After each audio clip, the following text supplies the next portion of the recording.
Sir ಬನ್ನಿ welcome ಬನ್ನಿ sir. ನನ್ನ ಮಗನ್ ನೋಡಿದ್ರಿ ಅವತ್ತೇನೆ. ಒಂದ್ ಚೇರ್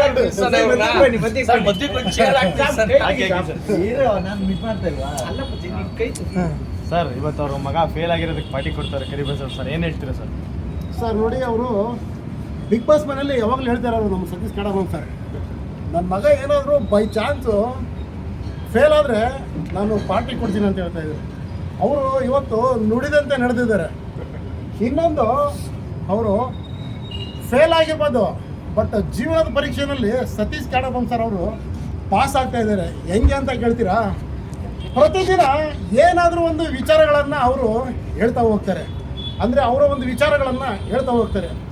ಪ್ರತಿಯೊಬ್ಬರಿಗೂ ಆ ಒಂದು ಅವ್ರು ಹೇಳ್ತಕ್ಕಂಥ ಒಂದು ವಿಷಯನ ಎಲ್ಲರೂ ಟ್ರೋಲ್ ಮಾಡ್ತಾರೆ.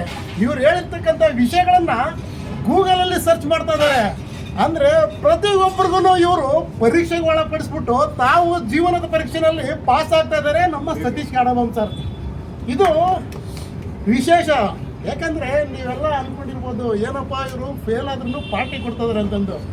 ಆದರೆ ಫೇಲ್ ಆದ್ರೂ ಪಾರ್ಟಿ ಕೊಡ್ತಿದ್ದಾರೆ ಅಂತಂದರೆ ಅವರು ಮುಂದಿನ ಜೀವನದ ಭವಿಷ್ಯ ಉಜ್ವಲವಾಗಿರಲಿ, ಜವಾಬ್ದಾರಿಯುತವಾಗಿರಲಿ, ಒಳ್ಳೆಯ ಇನ್ನೂ ಅವರಿಗೆ ಭವಿಷ್ಯನ ಕರುಣಿಸಲಿ ಅಂತ ಹೇಳ್ಬಿಟ್ಟು ಅವರು ದೇವರೇ ಈ ರೀತಿ ಅವ್ರಿಗೊಂದು ಕಾರ್ಯಕ್ರಮನ ಈ ಥರ ನಡೆಸ್ತಾ ಇದ್ದಾರೆ. ಇದು ಹಿಸ್ಟ್ರಿನಲ್ಲೇ ಇದೇ ಫಸ್ಟು. ನಾವಂತೂ ಕೇಳಿಲ್ಲ ಕಂಡಿರಲಿಲ್ಲ. ಯಾಕಂದರೆ ಪಾಸ್ ಆದರೆ ಎಲ್ಲರೂ ಪಾರ್ಟಿ ಕೊಡ್ತಾರೆ. ಮಕ್ಕಳು ಫೇಲ್ ಆದರೆ ಅಪ್ಪ ಅಮ್ಮ ಬೈದ್ಬಿಟ್ಟು ಅವ್ರನ್ನ ಕಂಪ್ಲೀಟಾಗಿ ಇದು ಮಾಡಿಬಿಡ್ತಾರೆ. ಏನಾಗುತ್ತೆ ಅಂದರೆ ಅವಾಗ ಮಕ್ಕಳು ಡಿಮ್ಯೂಟ್ ಹೋಗ್ಬಿಡ್ತಾರೆ, ಅಂದರೆ ಇದಾಗೋಗ್ಬಿಡ್ತಾರೆ. ಬಟ್ ಫೇಲ್ ಆಗಿದ್ರೂ ಪಾರ್ಟಿ ಕೊಡ್ತಾರೆ ಅಂತಂದರೆ ಪ್ರಪಂಚದಲ್ಲೇ ಏಕೈಕ ವ್ಯಕ್ತಿ ಅಂದರೆ ಅದು ನಮ್ಮ ಸತೀಶ್ ಕಡಬ ಸರ್. ನೀವೂ ಕೂಡ ಎಲ್ಲಾದ್ರೂ ಫೇಲ್ ಆಗಿರೋ ಪಾರ್ಟಿ ಕೊಟ್ಟಿದ್ದಾರೆ ಅಂದರೆ ಕೇಳಿ ನೋಡಿ. Thank you. ಬಿಡಿ ಹಂಗೆ ಬರುತ್ತೆ. ಹಾಂ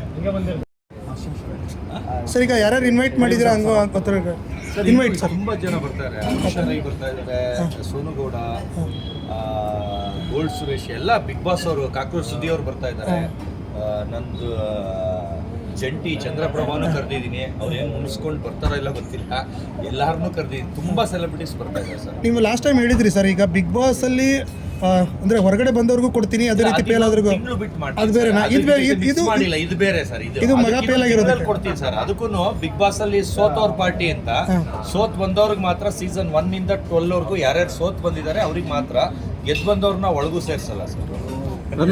ಯಾರು ಸರ್ ರನ್ನರ್ಅಪ್ಗೂ ಯಾರಿಗೂ ಕೊಡ್ಸಲ್ಲ ಸರ್. ಬರೀ ಸೋತ್ ಆಚೆ ಬಂದವರು ನಮ್ಮ ತರ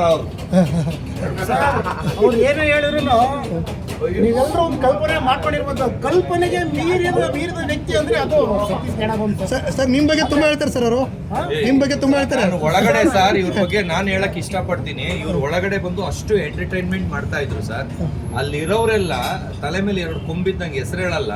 ಇವ್ರು ಏನಾರ ಒಂದು ಎಂಟರ್ಟೈನ್ಮೆಂಟ್ ಮಾಡಕ್ ಸ್ಟಾರ್ಟ್ ಮಾಡಿದ್ರೆ ಸರ್, ಇವ್ರನ್ನ ಕೇವಲ ತರ ಹಂಗೆ ಹೋಗ್ಬಿಡೋರು. ನಾನು ದೊಡ್ಡವ್ರಿಗೆ ಮರ್ಯಾದೆ ಕೊಡಿ, ಬಂದು ಕುತ್ಕೊಳ್ಳಿ ಅಂತ ಫೋರ್ಸಬಲ್ ಕೂರಿಸ್ತಿದ್ದೆ.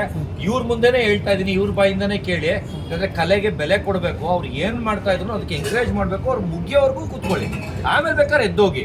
ಇವ್ರು ಆಡಕ್ ಸ್ಟಾರ್ಟ್ ಮಾಡ್ತಿದ್ದಂಗೆ ಎದ್ದು ಮಕ ತಿರ್ಸ್ಕೊಂಡು ಹೋಗೋದು, ತಿಕ್ಕ ತಿರ್ಸ್ಕೊಂಡು ಹೋಗೋದು ಮಾಡ್ತಾ ಇದ್ರು. ನನ್ಗೆ ಆ ಥರ ಅಪ್ಪ ಅಮ್ಮ ಕಲ್ಚರ್ಲೆಸ್ ಹೇಳ್ಕೊಟ್ಟಿರಲಿಲ್ಲ. ಅದರಿಂದ ನಾನು ಎಲ್ಲರಿಗೂ ಬೈದು ಕೂರಿಸ್ತಿದ್ರು, ಹಂಗೂ ಎದ್ದೊಟ್ಟೋಗೋರು. ಅದಕ್ಕೆ ಸಾಕ್ಷಿ ಇವರೇ. ಆ ಥರ ನಾನು ಮಾಡಿದ್ದೀನ ಇಲ್ವಾ ಇವ್ರನ್ನೇ ಕೇಳಿ ಸರ್. ಸತೀಶ್ ಕಡಬ ಸರ್ ಅವ್ರಿಗಿಂತ ಏಜಲ್ಲಿ ಚಿಕ್ಕವ್ರು ಆದರೂ ಕೂಡ ಅವ್ರು ತುಂಬ ಚಿಕ್ಕವರಾಗಿರಲಿ, ಯಾರೇ ಆಗಿರಲಿ ಸರ್, ತುಂಬ ಗೌರವ ಕೊಟ್ಟು ಮನಸ್ಪೂರ್ವಕವಾಗಿ ಮಾತಾಡ್ತಾರೆ ಸರ್. ಅವರಲ್ಲಿರ್ತಕ್ಕಂಥ ಅದು ಒಂದು ಒಳ್ಳೆ ಗುಣ. ಮತ್ತು ಇನ್ನೊಂದಾಗಿ ಅವರು ಯಾರಾದರೂ ಅವರೊಂದು ಡ್ಯಾನ್ಸ್ ಇರ್ಬೋದು, ಹಾಡು ಹೇಳೋದಿರ್ಬೋದು, ಅಥವಾ ಯಾರಾದರೂ ಕಲೆ ಪ್ರತಿಭೆನ ಪ್ರದರ್ಶನ ಮಾಡ್ತಾರಂದರೆ ಅದನ್ನು ಭಾಳ ತಾಳ್ಮೆಯಿಂದ ಕೇಳ್ತಾರೆ, ಆಲಿಸ್ತಾರೆ, ಅಂಥವ್ರಿಗೆ ಅವಕಾಶನ ಮಾಡಿಕೊಡ್ತಾರೆ ಇವರು. ಅದು ಬಿಟ್ಟು ಅವ್ರನ್ನ ಮಾಡತಕ್ಕಂಥವ್ರು ತುಳಿಯಕ್ಕೆ ನೋಡ್ತಾ ಇದ್ರು, ಅವ್ರನ್ನ ತುಳಿಯಕ್ಕೆ ನೋಡ್ತಾ ಇದ್ರು. ಅವರು ತೊಂದರೆ ಮಾಡಲ್ಲ. ಅಂದರೆ ಅಂಥ ಒಂದು ನೇಚರ್ ನಮ್ಮ ಸತೀಶ್ ಕಡಬ ಸರ್. ಎಕ್ಸಾಂಪಲ್, ನಾನು ಬಿಗ್ ಬಾಸ್ ಮನೆ ಒಳಗಿದ್ದಾಗ ನಾನು ಕೂಡ ಸಾಕಷ್ಟು ಹಾಡು ಹೇಳೋದು, ಡ್ಯಾನ್ಸ್ ಮಾಡೋದು ಮಾಡ್ತಾಯಿದ್ದೆ. ಅದಕ್ಕೆ ನನಗೆ ಇವರು ತುಂಬ ಪ್ರೋತ್ಸಾಹ ನೀಡೋರು. ತುಂಬ ನಿಷ್ಕಲ್ಮಶ ವ್ಯಕ್ತಿ ಅಂದರೆ ನಮ್ಮ ಈ ಥರ ಒಬ್ಬ ಸ್ನೇಹಿತ ಸಿಕ್ಕಿರೋದು ಹೇಗಿರುತ್ತೆ ಸರ್? ನನ್ನ ಪುಣ್ಯ ಸರ್. ಯಾಕಂದರೆ ಸರ್ ಅವರು ಎಷ್ಟು ನಿಷ್ಕಲ ಮನಸ್ಸಿಂದ ಎಷ್ಟು ಗೌರವಪೂರ್ವಕವಾಗಿ ಮಾತಾಡ್ತಾರೆ ಅಂದರೆ, ಇವತ್ತು ಇಲ್ಲಿವರೆಗೂ ಕರ್ಕೊಂಡ್ಬಂದಿದೆ ಅಂದರೆ ಅವರಲ್ಲಿ ಇರ್ತಕ್ಕಂಥ ಪ್ರತಿಯೊಬ್ಬರಿಗೂ ಮಾನವೀಯತೆ, ಒಂದು ಸನ್ನಡವಳಿಕೆ, ವ್ಯಕ್ತಿಗಳಿಗೆ ಗೌರವ ಕೊಡೋದು ಅದು ನಮ್ಮನ್ನ ಇಲ್ಲಿವರೆಗೂ ಕರೆಸಿದೆ ಸರ್. ಸರ್ ನಾನು ಇನ್ನೊಂದು ನಾನು ಹೇಳಕ್ ಇಷ್ಟಪಡ್ತೀನಿ. ನಾನು ಒಳಗೆ ನಾನು ಏನಾದ್ರು ಹೇಳಿದ್ರೆ ಬರೀ ಓಲ್ಡ್ ಬಿಡ್ತಾನೆ, 125 ದೇಶದಲ್ಲಿ ಬಂದಿಲ್ಲ, 5000 ಚಾನಲ್ ಬಂದಿಲ್ಲ ಅಂತ ಎಲ್ಲರೂ ಆಡ್ಕೊಳ್ಳೋರು ಸರ್. ಇವರು ಆಚೆ ಬರ್ತಿದಂಗೆ RJ ಅಮಿತ್ ಬಂದ್ರು, ಇವರು ಬಂದ್ರು, ಅವ್ರಿಗೆ ಪೇಷನ್ಸ್ ಇಲ್ಲ ನನ್ನ ಬಗ್ಗೆ ತಿಳ್ಕೊಳಕ್ಕೆ. ಇವ್ರು ಬರ್ತಿದಂಗೆನೆ ಅಲ್ಲಿ ಓಲ್ಡ್ ಬಿಡ್ತಿದ್ರಲ್ಲ ನಿಜನಾ ಅಂತ ಆಚೆ ಬಂದು ಚೆಕ್ ಮಾಡಿದ್ದಾರೆ ಸರ್ ಗೂಗಲಲ್ಲಿ. ನಾನು ಆಚೆ ಬಂದು 2 ದಿವಸಕ್ಕೆ ಕಾಲ್ ಮಾಡಿದ್ರು ಸರ್, ನಂಬರ್ ಪಾಪ ಎಲ್ಲಿದೋ ತಗೊಂಡು. ಅವತ್ತು ಹೇಳಿದ್ರು ಸರ್ ನೀವು ಹೇಳಿದ್ದೆಲ್ಲ ನಿಜ ಸರ್, ಗ್ರೇಟ್ ಸರ್, ಅಷ್ಟು ದೊಡ್ಡ ಮನುಷ್ಯರಾಗಿ ಅಲ್ಲಿ ಟಾಯ್ಲೆಟ್ ತುಳಿತಿದಾರಲ್ಲ ಸರ್ ಅಂದ್ರು. ಅದು ಅವ್ರ ಬಾಯಿಂದಾನೇ ಹೇಳಿ ಅದು ಹೇಳಿದ್ರೆ ಆ ತರ ಒಂದು ತಿಳ್ಕೊಳ್ಳೋ ಕೆಪಾಸಿಟಿ ಇರಬೇಕು. ಸುಮ್ಮನೆ ಮಾತಾಡೋದೆಲ್ಲ ಕಂಡವ್ರ ಬಗ್ಗೆ. ಅವ್ರಿಗೆ ನಾವೇನು ಹೇಳ್ತೀವಿ ಹೌದಾ ಅಂತ ಗೂಗಲಲ್ಲಿ ಸರ್ಚ್ ಮಾಡಬೇಕು. ಸರ್ಚ್ ಮಾಡಿದಾಗ ಗೊತ್ತಾಗುತ್ತೆ. ಗೊತ್ತಿಲ್ಲದೆ ಸುಮ್ಮನೆ ಮಾತಾಡೋದು. ಇವಾಗ ನಾನು ಲೆಟ್ರಿನ್ ತೊಳೆದಿದ್ದಕ್ಕೆ ಅಷ್ಟು ಹೀಯಾಳವಾಗಿ ಮಾಡಿಬಿಟ್ರು. ಈಗ BBMP ಅವ್ರು ತೊಳಿತಾರೆ, ಅವ್ರು ಕೆಟ್ಟವ್ರ, ಇಲ್ಲ ಮನೆ ಕೆಲಸದವ್ರು ತೊಳಿತಾರೆ, ಅವ್ರು ಕೆಟ್ಟವ್ರ, ವಾಂತಿನ ಅಸಹ್ಯನ, ಅವರು ಮನುಷ್ಯರೇ ನಾನು ಮನುಷ್ಯರೇ, ನಾನು ಆ ಲೆವೆಲ್ಗೂ ಇಳಿಯಬಲ್ಲೆ ಅಂತ ನಾನು ಪ್ರೂವ್ ಮಾಡಿ ತೋರಿಸಿದ್ರು. ಅಷ್ಟು ಡೌನ್ ಟು ಅರ್ತ್ ಅಂತ. ನಾನು ಆ ಥರ ಗಿವೆಲ್ಲು ಬರಲ್ಲ. ನಾನು ಈ ಯಾವ ಡ್ರೆಸ್ ಏನು ಹಾಕೊಂಡಿದ್ರು, ಏನು ಕೈ ಏನು ಸೋಪಾಗಿ ತೊಳೆದ್ರೆ ಕೊಳೆ ಹೋಗ್ಬಿಡುತ್ತೆ. ನಾವೇನು ತೊಳೆದ್ಬಿಟ್ರೆ ಏನು ಮೆತ್ಕೋಬಿಡಲ್ಲ. ಅದರಿಂದ ನನಗೇನು ಅವಮಾನನೂ ಆಗಿಲ್ಲ. ಅದನ್ನು ಅವ್ರ ಅಪ್ಪ ಅಮ್ಮ ಕಲ್ಚರ್ ಹೇಳ್ಕೊಟ್ಟಿರಲ್ವಲ್ಲ, ಸ್ಲಮ್ ನನ್ನ ಮಕ್ಕಳು ಅವ್ರು ಮಾತ್ರ ಕೆಟ್ಟದಾಗ ಮಾತಾಡ್ತಾರೆ ಸರ್. ನೋಡಿ ನಾನು ಒಂದು ಮಾತು ಹೇಳ್ಬಿಡ್ತೀನಿ. ಏನಂದರೆ ಇವರು ನಮ್ಮ ಕ್ಯಾಡಮ್ ಸತೀಶ್ ಸರ್ ಅವರು ಬಿಗ್ ಬಾಸ್ ಬಂದಾದಮೇಲೆ ನೀವೆಲ್ಲ ತುಂಬ ಇಷ್ಟೊಂದು ಫೇಮಸ್ ಆಗಿದ್ದಾರೆ ಅಂದ್ಕೊಂಡಿದ್ದೀರಾ. ನಾನು ಅದಕ್ಕೆಲ್ಲ ಹೇಳ್ತೀನಿ ಉತ್ತರನ. ಸರ್ ಇವರು ಬಿಗ್ ಬಾಸ್ ಬರೋಕ್ಕಿಂತ ಮುಂಚೆನೇ ಇವರು ಫೇಮಸ್ ಆಗಿದ್ರು ಸರ್. ಬಿಗ್ ಬಾಸ್ ಅನ್ನೋದು ಒಂದು ವೇದಿಕೆ, ಒಂದು ಸ್ಟೇಜ್ ಸಿಕ್ತು ಅಷ್ಟೇ. ಆಲ್ರೆಡಿ ಬಿಗ್ ಬಾಸ್ ಬರೋದಕ್ಕಿಂತ ಮುಂಚೆನೇ ಇವರು 120 ದೇಶಗಳಲ್ಲಿ ಇವರು ಪ್ರಚಾರ ಮಾಡಿಬಿಟ್ಟು ಫುಲ್ ಫೇಮಸ್ ಆಗಿದ್ರು. ಅದಾದಮೇಲೆ ಈಗ ಇವರು ಈಗ ಹೇಳಿರ್ತಕ್ಕಂಥ ಸ್ಟೇಟ್ಮೆಂಟ್ಗಳು ಭಾಳ ಜನಗಳಿಗೆ ತಲೆಯಲ್ಲಿ ಹುಳ ಬಿಟ್ಕೊಂಡ್ಬಿಟ್ಟು ತಲೆ ಕೆರ್ಕೊಂಡ್ಬಿಟ್ಟು ಎಲ್ಲ ಹುಡುಗಿದ್ರು ಸಾಧ್ಯನಾ ಅಂತಂದು. ಬಟ್ ಆವಾಗಲೇ ಇವರು ಫೇಮಸ್ ಆಗಿದ್ರು. ಇನ್ನೊಂದು ಸರ್, ಯಾವುದೇ ಒಂದು ಕೆಲಸ ಆಗಿರಲಿ ಪ್ರಾಮಾಣಿಕತೆಯಿಂದ, ಕಾಯಕವೇ ಕೈಲಾಸ, ಕೆಲಸ ಯಾವುದೇ ಆಗಿರಲಿ ಅದು ಪ್ರಾಮಾಣಿಕತೆಯಿಂದ ಮಾಡಬೇಕನ್ನೋದು ಇವರು ನಾನು ಬಿಗ್ ಬಾಸ್ ಮನೆಯಲ್ಲಿ ನೋಡಿ ಕಲ್ತಿದ್ದೀನಿ. ಇನ್ನೊಂದು ಸ್ವಚ್ಛತೆ. ಪ್ರತಿಯೊಬ್ಬರು ಕೂಡ ನಮ್ಮ ಮನೇನ ಯಾವುದೇ ಒಂದು ನಾವು ಮನೆಯಲ್ಲಿ ಕೆಲಸ ಮಾಡೋದಕ್ಕೆ ಭಾಳ ಹಿಂದೆ ಮುಂದೆ ಯೋಚನೆ ಮಾಡ್ತೀವಿ. ಯಾವುದೇ ಒಂದು ಕೆಲಸ ಆದರೂ ಕೂಡ ಮನಸ್ಪೂರ್ವಕವಾಗಿ ಭಾಳ ಸ್ವಚ್ಛತೆಯಿಂದ ಕೆಲಸ ಮಾಡ್ತಾರೆ ಸರ್. ಇದು ಏನು ತೋರಿಸ್ಕೊಡುತ್ತಂದರೆ ಯಾವುದೋ ಒಬ್ಬ ವ್ಯಕ್ತಿಗೆ ಕ್ಲೀನ್ನೆಸ್. ಭಾಳ ಜನ ಹೇಳ್ತಾರೆ, ಏನೋ ಹೇಳ್ತಾರೆ ಮನೆಯೇ ಕ್ಲೀನಾಗಿ ಇಟ್ಕೊಂಡಿರಲ್ಲ. ಬಟ್ ಇವರು ಬಿಗ್ ಬಾಸ್ ಮನೆ ಒಳಗೆ ಇದ್ದಾಗ ಎಷ್ಟು ಯಾವುದೇ ಒಂದು ಕೆಲಸ ಆಗಿರಲಿ ಎಲ್ಲ ಸ್ವಚ್ಛಗೊಳಿಸ್ಬಿಟ್ಟು ಎಲ್ಲೂ ಮುಜುಗರ ಇಲ್ದೇ ಅವರು ಕೆಲಸ ಮಾಡ್ತಾಯಿದ್ರು ಸರ್. ಅದು ನೋಡ್ಬಿಟ್ಟು ನಾನಂತೂ ಶಾಕ್ ಆಗಿಬಿಟ್ಟೆ. ಹೊರಗಡೆ ಎಲ್ಲಿ ಒಂದೇ ಇರೋದು ಶೋರೂಮು, ಇಲ್ಲಿರೋರಿಗೆಲ್ಲ ಕಿತ್ತೋದು ನನ್ನ ಮಕ್ಕಳಿಗೆ ಹೇಳಿ. ಇದು ಎಷ್ಟು ಲಕ್ಷ ಸರ್ ಶರ್ಟ್? ಇವತ್ತು ಹಾಕಿರೋದು 2, ನನ್ನ ಮಗಂದು 2 ಲಕ್ಷ, ಇದು 2 ಲಕ್ಷ ಸರ್.